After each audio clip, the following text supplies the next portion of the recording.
साधारणतः डाली जातीय फसल सीमित जल और खाद्य सार उपयोग कर बढ़ी पारुथिबारु आम राज्यर चाषी भाई मैंने अवहेलित जमी एवं अर्थकारी फसल चाष करा जाउ नथुवा जमी रे आकु नै थांती जाफल आमर आशानुरूप अमल मिल पारे नाही किंतु जल एवं आवश्यक खाद्य सार एवं वैज्ञानिक पद्धति रे उपचार करी एई चाष को करागले आमे आशा करथि अमल ठारू अधिक अमल निश्चय पाइबा। तो नमस्कार दर्शक बंधु, मु धीरज कुमार गौड़ कृषिविद आपन को आमर यूट्यूब चैनल कृषक बंधु स्वागत जनाउछि। आज आमे वैज्ञानिक पद्धति रे मुग चाष विषय रे आलोचना करिबा। मैं एई जो मुग चाष विषय रे मु कहली आपन जदि भल फसल पाइबा को चाहुछन्ती ताहले हमकु वैज्ञानिक पद्धति रे मुग चाष को करबा दरकार। प्रथम हमकु भल फसल पाइबा को हेले उन्नत मानर बिहन एवं अधिक अमलक्षम बिहनर आवश्यकता रही। आमर यही चलित रवि ऋतु मु केते गुडे किस्म कहूँ एगुड़ी को टिपी रखु जोटा कि टर्म 1 टर्म 2 LGG 460 OBGG 52 पूषा बैशाखी PDM 139 एभलिया अनेक भेराइटी आउरी अच्छी। यही जो किस्म गुड़िक कहली आम राज्य उपयुक्त आपको आपण नेबे एकर प्रति आमको 8 ରୁ 10 किलो बिहनर आवश्यकता रही थाए। आमर मुग फसल जो फिंपी जनित रोग रही मूल सड़ा है मंजी सड़ा है ये जो जाऊला रोग होगला यही रोग को दूरीकरण करने आमको बिहन को विशोधन करने दरकार। आपड़ जो 10 किलो बिहन किलो प्रति 3 ग्राम हिसाब से थिराम किंबा 2 ग्राम हिसाब से कार्बेटाजिम को नियंतु आगु विशोधन कर दियंतु। बिहन विशोधन करिवार सप्ताह मध्य एवं बुणीवार किछि घंटा पूर्वर याकु आमे राइजोबियम कल्चर द्वारा उपचार करने दरकार। राइजोबियम कल्चर द्वारा उपचार कले आमर जो मुग फसल रे चेर अच्छी तादरे जो भातुड़ी सृष्टि होची तार अधिक संख्या बढ़ी थाए जाफल वायुमंडल रु जबखारजान विभोधन करिकी ता भितर से माटी मिसै थाए फसल को जोगाई थाए। तेणुक आमको गोटे 10 एकर जदि आम चिंता करवा ताहले 10 किलो बिहन 200 ग्राम राइजोबियम कल्चर एवं ता सहित फस्फो कल्चर 200 ग्राम नियंतु। याकू 400 ରୁ 500 ml पानी रे मंड प्रस्तुत करी तादरे गोले की मंड प्रस्तुत करंतु एवं विशोधित बिहन को गोले दियंतु आगु छाई रे सुखाई दियंतु।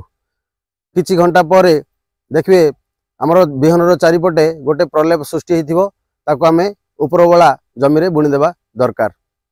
आ सहित जदि आमे 10 किलो बिहन प्रति 3 ग्राम गोटे अनुसार रही मॉलिब्डेट बोली मॉलिब्डेट जदि आमे दे देबा ताहले आमर जो फस्फो कल्चर रहिला आउ राइजोबियम कल्चर रहा आर कार्यक्षमता त्वरान्वित हम आउरी टिके अधिक बेटर हो पार।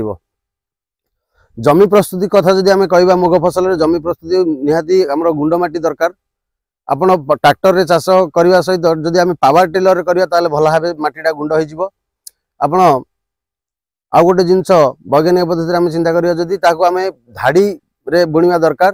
जेमिति कि आमर धाड़ी को धाड़ी 25 ରୁ 30 cm एवं गछु गछ 10 cm व्यवधान रे बुणीले गछ गुड़िक आलोक एवं जल खाद्य सार प्रतियोगिता करना भल भाव सुस्थ भाव बढ़ी था। यापर जदि आम आमर सार कथा चिंता करिया ताहले आमर मुग फसल 8 किलो जबखारजान 16 किलो फस्फरस 8 किलो पोटास सार आवश्यकता रही। आम शेष ओड चाष करला बेले जदि एथिरे आम 35 किलो DAP एवं 13 ରୁ 14 किलो पोटास सार को देदेबा ताहले आमे जो रेकमेंड सार मुग प्रति रही फुलफिल हो पारिबो।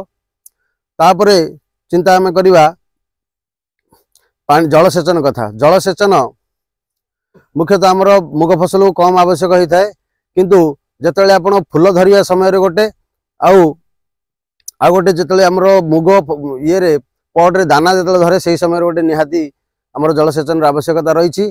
किंतु आमे फ्लोड हिसाब न करी आकु जदि आमे सिंचन हिसाब रे स्वल्प जल दे दे करबा ताहले मुग फसल भल उत्पादन मिली थाए।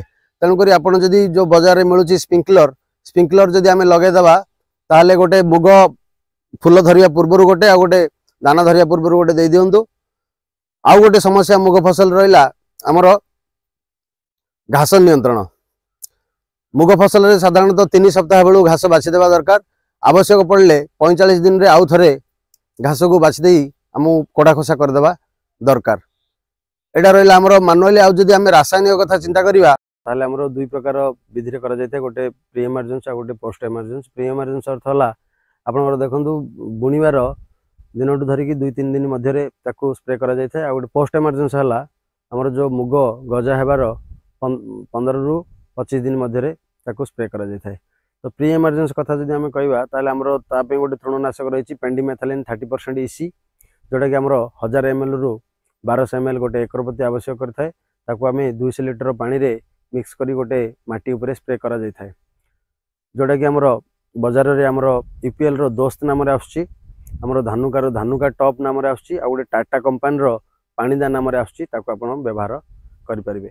पोस्ट इमर्जेंसी कथा जदि आम कहवा ताले पोस्ट इमर्जेंसी रे आमर 2-3 प्रकार भल तृणनाशक रही। गोटे क्विजाल फॉप इथाइल 5% EC जोटा कि आमर 400 ml आवश्यक कर गोटे एकर प्रति, आपको आप 200 लिटर पानी रे मिक्स करके आप स्प्रे करेंगे। यह आमर बाजार इनसेक्टिसाइड इंडिया रो हाकमा नाम रे आछी, आ गोटे धनुका कंपनी रो टार्गा सुपर नाम रे आछी, आपको आप व्यवहार करेंगे। आ गोटे एभलिया द्वितीय है प्रो क्विजा फॉप आमर 10% EC जोटा कि आमर ये भी 400 ml आवश्यक करुच्ची, आपको आप 200 लिटर पानी रे मिक्स करके आप गोटे एकर प्रति व्यवहार करेंगे। यह बाजार आमर सिंजाटा कंपनी रो जाट्रोला नाम रे आछी, आ गोटे आत्मा कंपनी रो एग्रिल नाम रे आछी। आमर जो तृतीयटा आछी इमाजे थाइपर 10% SL एटा आमर 300 ml आवश्यक करुच्ची गोटे एकर प्रति, आपको आप 200 लिटर पानी रे मिक्स करके स्प्रे करेंगे। यह आमर UPL रो लगाम नाम रे आछी, आ गोटे इनसेक्टिसाइड इंडिया रो सिलेक्टर नाम रे आछी, आपको आप व्यवहार कले आमर मुग फसल रे तृणनाशक ठीक भाव में परिचालना हो पारिबो एवं फसल ठीक भाव में हो पारिबो। तो दर्शक बंधु यह थिला आमर प्रथम भाग। द्वितीय भाग रे आमे यार मुग फसल रे समन्वय रोगपोक परिचालना विषय आलोचना करबा। आमर आज प्रथम भागटी केमिति लागिला मतामत निश्चय देबे एवं सब्सक्राइब न करिथिले सब्सक्राइब करी बेल आइकन को दबाई दियंतु, तापर यथाशीघ्र आमर द्वितीय भागटी आपन पाखरे पहुंच जाई पारिबो। रहउची नमस्कार।